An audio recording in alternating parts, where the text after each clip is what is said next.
Guys, welcome back to the vlog. Hope you are doing well. Finally आज मैं city centre पहुंच गया हूं और यहाँ पे हमेशा बहुत ज़्यादा रश होता है। बिगेस्ट सिटीज़ में जब आप रहते हैं तो उनकी एक ही एडवांटेज होती है। एडवांटेज तो बहुत सारे होते हैं, लेकिन एक डिसएडवांटेज में से ये भी है कि बहुत ज़्यादा रश होता है। पब्लिक ट्रांसपोर्ट में भी रश होता है, मेट्रोज भी भरी हुई होती है और एक जगह से दूसरी जगह जाने में भी बहुत ज़्यादा टाइम लगता है। मिसाल के तौर पर अभी मैं डाउनटाउन में हूँ और यहाँ के चाइना में पॉपुलेशन बहुत ज़्यादा है, तो इसी वजह से भी जो बिगर सिटीज़ होती है वो बहुत ही क्राउडेड होती है। तो मतलब यहाँ पे भी मैं जो मेट्रो स्टेशन से निकला हूँ ये पूरा अंडरग्राउंड है। ये इतना बड़ा है, लगता है जिस तरह आप किसी ट्रेन स्टेशन पे हो। और आपकी जो एग्ज़िट होती है उसमें भी बड़ा कंफ्यूज होता है। बाहर में आ गया हूँ लेकिन यहाँ पे भी बहुत रश है। मैं यहाँ पे कुछ चीज़ें परचेज़ करने आया था, लेकिन यहाँ पे भी आउटलेट्स पे बहुत ज़्यादा रश है। तकरीबन वेट करनी पड़ेगी, अभी भी बहुत लंबी क्यू है। और तब तक मैं खैर इर्द गिर्द वॉक करके आप लोगों को ये चीज़ें भी दिखा दूँगा और फिर मैं और भी सारी चीज़ें जितनी भी है आज मैं आप लोगों को यहाँ पे एक्सप्लोर कराता हूँ। तो रश बहुत ज़्यादा है, लेकिन मौसम जो है ना, मौसम भी काफ़ी ठंड है। मतलब यहाँ पे कभी अजीब सा मौसम है। यहाँ पे कभी गर्मी हो जाती है, कभी अचानक सर्दी हो जाती है। 2 दिन पहले हमने टी शर्ट्स पहनना शुरू किए थे और फिर इतनी सर्दी होगी हमने फिर जैकेट्स पहने। अगले हफ्ते फिर गर्मी है, तो मौसम ज़रा अनप्रडिक्टेबल है। पर एनीवेज यहाँ पर रश बहुत ज़्यादा है, लोग आए हुए हैं। और मैं यहाँ पे एक स्ट्रीट है, ये मैं आप लोगों को दिखाता हूँ और देखते हैं कि वहाँ पे क्या क्या है फ्रूट वगैरह के लिए। उसके अलावा फिर यहाँ पे देखते हैं रश कम हो गया तो हम यहाँ से अंदर जाके भी ये आउटलेट्स वगैरह आप लोगों को मैं दिखा दूँगा। यहाँ पे आप ये रश इतना ज़्यादा देख लें, कितने ही लोग आए हुए हैं। और यहाँ पे रोड्स भी अक्सर ब्लॉक हो जाती है कभी कभार, क्योंकि रश बहुत ज़्यादा होता है ट्रैफिक में। तब यहाँ से आपने 5 मिनट की गाड़ी पे सफ़र करना होता है, वो भी तकरीबन 20 मिनट लेता है। ये आप खुद अंदाज़ा लगा लें, ये ज़ारा का आउटलेट है और ये वो लंबी क्यू लगी हुई है, तो इतना ही वेट करना पड़ेगा। और तब तक चलो मैं आप लोगों को ये वाला स्ट्रीट दिखा देता हूँ। ये भी एक लंबी स्ट्रीट है और इसी पूरी स्ट्रीट के अंदर आपको मुख्तलिफ़ किस्म के फूड वगैरह मिल सकते हैं। वैसे ड्रेसेस और क्लोथिंग, और यहाँ पे गाड़ियाँ भी आपको उन्होंने खड़ी करके रखी हैं। लेकिन यहाँ पर ये देखिए, यहाँ पर आज बहुत ज़्यादा रश है और ये पूरा आपको इंग्लिश फूड यहाँ पे मिल सकता है। मतलब यहाँ पे जितने भी इंटरनेशनल ब्रांड्स हैं वो सारे के सारे आप यहाँ पे मिल सकते हैं। और ये भी काफ़ी लंबी स्ट्रीट है, तो इसमें मुख्तलिफ़ चीज़ें हैं फूड के अलावा भी।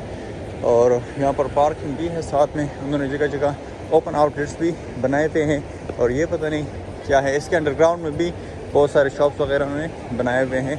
लेकिन मैं ये पूरा स्ट्रीट वहाँ तक दिखा देता हूँ आप लोगों को। आज तो जिस जगह पर भी जाना है वो पूरी जगह पैक होती है। उसका एक ये भी रीज़न है कि आज संडे है, तो संडे पे भी बहुत सारे लोग बाहर निकले हुए थे। ये तो बहुत ही ऑब्वियस बात है, लेकिन यहाँ पे होती है रश हमेशा, लेकिन आज बहुत ज़्यादा है। इसका ये भी एक रीज़न हो सकता है कि यहाँ पे इनका एक फेस्टिवल आ रहा है, तकरीबन अब अप्रैल में होता है, अप्रैल के फर्स्ट वीक में।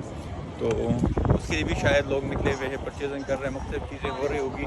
लेकिन रश बहुत ज़्यादा है और यहाँ पर अभी तकरीबन शाम के वक्त पर बहुत ज़्यादा रश होती है, क्योंकि शाम के वक्त अक्सर लोग डिनर वगैरह बाहर करते हैं, तो इस वजह से रश वगैरह बहुत बढ़ जाता है। मैं यहाँ पे कुछ बेकरीज वगैरह ढूंढ रहा हूँ जो इंग्लिश बेकरीज हैं, ताकि वहाँ से मैं कुछ बेकरी आइटम्स पेस्ट्रीज वगैरह ले लूँ। यहाँ पे सिटी सेंटर में एक और मसला भी है, शायद आप लोगों को हवा की वजह से आवाज़ पूरी ना आए हो, लेकिन यहाँ पे एक और भी है सिटी सेंटर में। यहाँ पे फूड फाइंड करना भी बड़ा मुश्किल है। मतलब आपने अगर एक जगह जाना है तो बड़ा टाइम भी लगता है, मुश्किल भी पड़ती है अक्सर एग्जर्स ढूंढना भी। तो क्योंकि ये रकबे के लिहाज से बहुत ही बड़ा है सिटी सेंटर। स्पेशली मुझे चाइनीज़ फ्रेंड्स हमेशा क्या करते हैं कि सिटी सेंटर में फूड फाइंड करना, एक जगह से दूसरी जगह जाना बहुत मुश्किल है।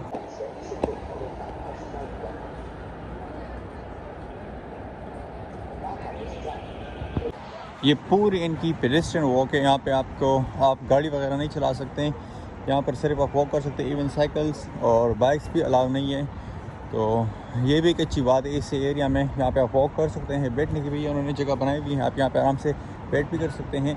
और ये सामने स्काईक्रैपर्स है पूरे सिटी सेंटर के, तो वो दूसरा साइड है। वो दूसरा साइड पे आप जाते हैं तो वो भी काफ़ी हला गुला होता है, वहाँ पे बहुत सारे ऑप्शंस आपको मिलते हैं। और चाइना में ये अच्छी बात है कि हर जगह आपको ये वेंडिंग मशीन इस तरह के मिलते हैं, तो आपको कोई भी चीज़ लेनी होती है तो ये आप आराम से चीज़ें परचेज़ कर सकते हैं, आपको हर शॉप पे जाने की ज़रूरत नहीं है।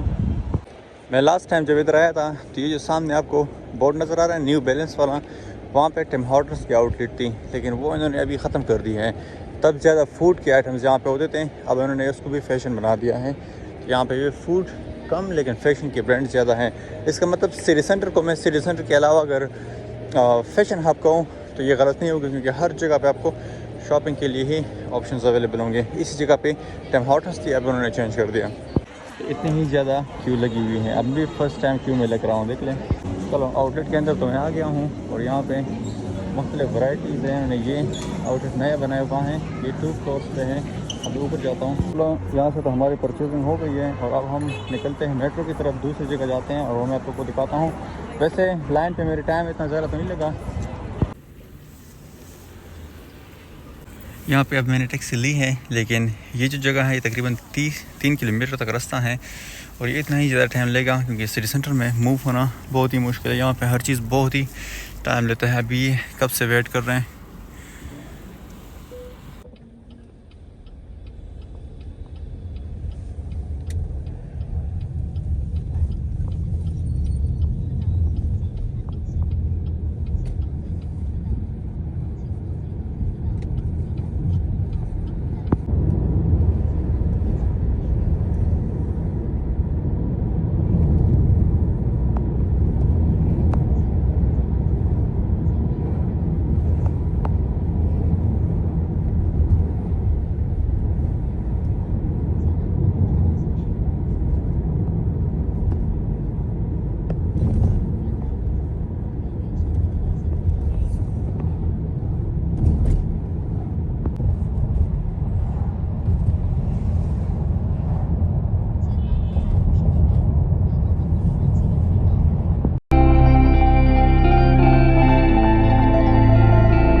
Hello guys, welcome back to the vlog, hope you are doing well.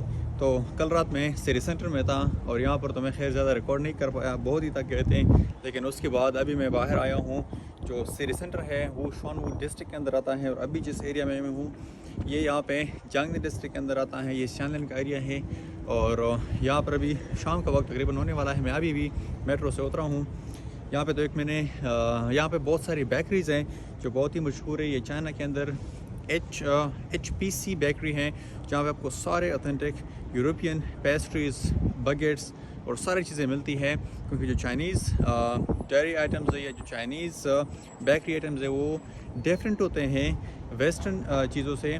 लेकिन जो HPC बेकरी है और इसके अलावा एक और बेकरी भी है जहाँ पे आपको वही टेस्ट मिलता है, वो ऑथेंटिक यूरोपियन बेकरीज़ होती हैं।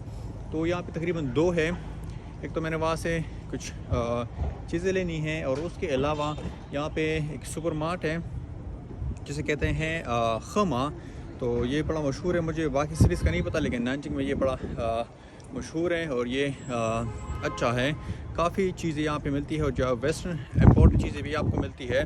तो मैंने वहाँ से भी चीज़ें लेनी है, लेकिन सोच रहा हूँ कि पहले मैं HPC जाऊँ, वहाँ से कुछ खा के उसके बाद ही फिर मैं खमा से चीज़ें टेक अवे कर लूँ। और ये एरिया काफ़ी ज़बरदस्त है, यहाँ पे स्कूल्स भी हैं, मॉल्स भी हैं और यहाँ पे ग्रीनरी बड़ी ज़बरदस्त है। तो अभी मैं चलता हूँ, यहाँ पे 2 हैं, एक तो मैंने क्रॉस कर लिया है, दूसरी की तरफ जाता हूँ, वहाँ पे देखता हूँ कि वहाँ पे क्या क्या ऑप्शंस हैं इनके पास। यहाँ इस एरिया में उन्होंने कितने ही ज़्यादा स्टॉल्स लगाए हुए हैं और यहाँ पे सारे स्टॉल्स में चाइनीज़ ट्रेडिशनल फूड आपको मिलता है। ये मुख्तलिफ़ चीज़ें हैं और यहाँ पर फ्रेश जूस भी आपको बना के दे देते हैं। ये बेकरी आइटम्स भी हैं, केक्स वगैरह भी। तो ये इतने ज़्यादा लोग यहाँ पे होते हैं और इतनी ज़्यादा वैरायटीज़ आपको मिलती है चाइनीज़ फूड के यहाँ पे। और ये जो सामने स्टॉल लगा हुआ है, यहाँ पे आपको ब्रेड वगैरह क्रॉकरी चीज़ें मिलती है। इस एरिया में उन्होंने कितने ही फ्लावर्स लगाए हुए हैं, ये कितने ही ज़बरदस्त लग रहे हैं सारे। ये सामने मैकडोनल्ड है। ये जितना भी सारा एरिया है यहाँ पे आपको फ़ूड मिलता है, ये फ़ूड के लिए बहुत ही मशहूर है। और यहाँ पर ये सामने स्कूल है और ये जो सामने आपको नज़र आ रहा है ये यूरोपियन डिज़ाइन में जो आर्किटेक्चर है, ये वो बेकरी है। तो ये भी काफ़ी बड़ी है, इसमें मुख्तलिफ़ चीज़ें हैं। तो मैं बेकरी की तरफ जाके वो भी आप लोगों को दिखाता हूँ। और यहाँ पर भी उन्होंने काफ़ी स्टॉल्स वगैरह लगाए हुए हैं, मतलब यहाँ पे भी काफ़ी गेमा गेमी होती है। ये सामने आपको नज़र आ रहा है HPC, यही बेकरी है। इसके अंदर जाता है कि इनके पास क्या क्या अवेलेबल है इस टाइम। ये HPC है और यहाँ पे इनके पास मेरे ख्याल में केक्स वगैरह भी हैं। सबसे पहले तो आपने इधर से ये पेपर इस ट्रे के ऊपर रखनी है और ख़ुद ही आपने जो चीज़ आपको पसंद आती हैं तो आपने ख़ुद ही कैरी करनी है। इनके पास मेरे ख्याल में ये केक्स वगैरह भी हैं और ये जो इनके ब्रेड्स ये बड़े मशहूर हैं। तो मैं यहाँ से ये ब्रेड ले लेता हूँ और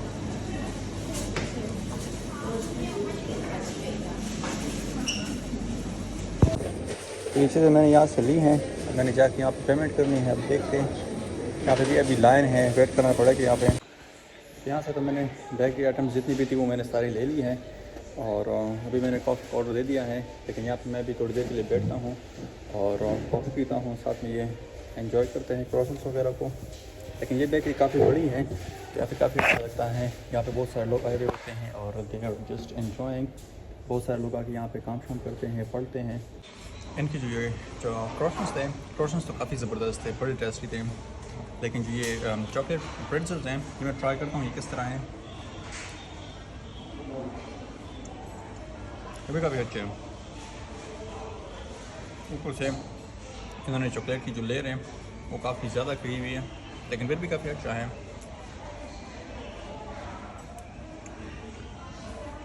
ओके, यहाँ पे जितनी भी चीज़ ये बनाते हैं ये फ्रेश होती है, ये काफ़ी टेस्टी होती है। यहाँ पर जैसे ही शाम का टाइम शुरू हो जाता है तो बहुत सारे लोग यहाँ पे आना शुरू हो जाते हैं और यहाँ पर हमेशा रश होता है। ये सेंट्रल एरिया है, यहाँ पे आपको बहुत सारी चीज़ें मिलती हैं। तो मैंने यहाँ से अभी फ़ौरन जाना है, जो खमा है वहाँ से मैंने और चीज़ें लेनी है। तो उसके बाद फिर तो यहाँ से तो मैंने सारी चीज़ें ले ली हैं और मुझे बाकी सीरीज़ का नहीं पता, लेकिन जो ये HPC बेकरी है ये नानजिंग के बहुत सारे जगहों पे हैं। मतलब हर डिस्ट्रिक्ट में तकरीबन बहुत सारे इनके बेकरीज़ हैं और वहाँ पर हमेशा जहाँ पर भी आप जाते हैं हमेशा रश होता है, क्योंकि इनकी जो कस्टमर सर्विस है वो भी अच्छी है, लेकिन इनकी जो प्रोडक्ट्स है वो बहुत ही ज़बरदस्त होती हैं। ये जो मैंने अभी इनसे ये ब्लूबेरी वाली ब्रेड्स ली हैं, ये तकरीबन शाम के वक्त अगर आप चाहते हैं तो ये पूरा काउंटर खाली होता है और ये नया फ्रेश बनाते हैं, जब भी ख़त्म होती है ये दोबारा फिल कर देते हैं। अभी मैंने यहाँ से सामने ही खमा है, तकरीबन थोड़ी सी वॉक है, वहाँ से भी मैंने और चीज़ें टेक अवे करके लेके जानी है। और यहाँ पर भी तकरीबन अगले हफ्ते मौसम काफ़ी गर्म होगा तो फिर घूमने का सही मज़ा आएगा।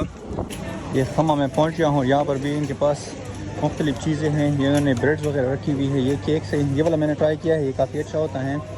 और ये क्रॉसेंट्स वगैरह मैं ढूंढ रहा था, मैंने यहाँ से ये क्रॉसेंट, अब मुझे ये पता नहीं ये लेनी चाहिए या कोई बड़े, ये ब्रेकफास्ट के लिए, तो ब्रेकफास्ट के लिए मैं ढूंढ रहा हूँ। ये ज़रा छोटे छोटे हैं, let me find out if they have any bigger croissants. इनके पास मुख्तलिफ़ चीज़ें हैं, मतलब आपने यहाँ पे जो भी चीज़ लेनी है बहुत ज़बरदस्त किस्म की क्वालिटीज़ में आपको चीज़ें मिल जाती हैं यहाँ पे।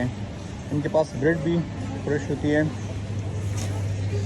यहाँ पर भी नहीं है। ये डायरी आइटम्स जितनी भी हैं ये यहाँ पे काफ़ी अच्छे होते हैं खमा के अंदर। यहाँ पे हर चीज़ें आम स्टोर से ज़रा एक्सपेंसिव होती है, लेकिन यहाँ की चीज़ें प्रीमियम होती है। मतलब यहाँ पे जो डेयरी आइटम्स हैं वो यूरोपियन चीज़ें आपको मिल जाती है, ऑस्ट्रेलियन या यूरोपियन, मतलब चीज़ हो गया, बर्र हो गया, ये चीज़ें काफ़ी महंगी होती है, लेकिन ये कि क्वालिटी इनकी अच्छी होती है। यहाँ से तो मैंने क्रॉसेंट भी ले लिए हैं और जितनी चीज़ यहाँ से लेनी थी सारी की सारी मैं ले चुका हूँ। और उम्मीद है आप लोगों को ये ब्लॉग पसंद आया होगा। अभी मैंने वापस जाना है और इसी ब्लॉग को इधर ही एंड करते हैं। थोड़ी देर बाद जब मौसम गर्म हो जाएगा इंशाल्लाह फिर दोबारा नए जगह पर जाते हैं, क्योंकि अभी तकरीबन एक हफ्ते से मौसम काफ़ी ख़राब है, ठंडी हवाएं चल रही है, ज़्यादा मन नहीं कर रहा है। Thank you so much guys for watching this blog.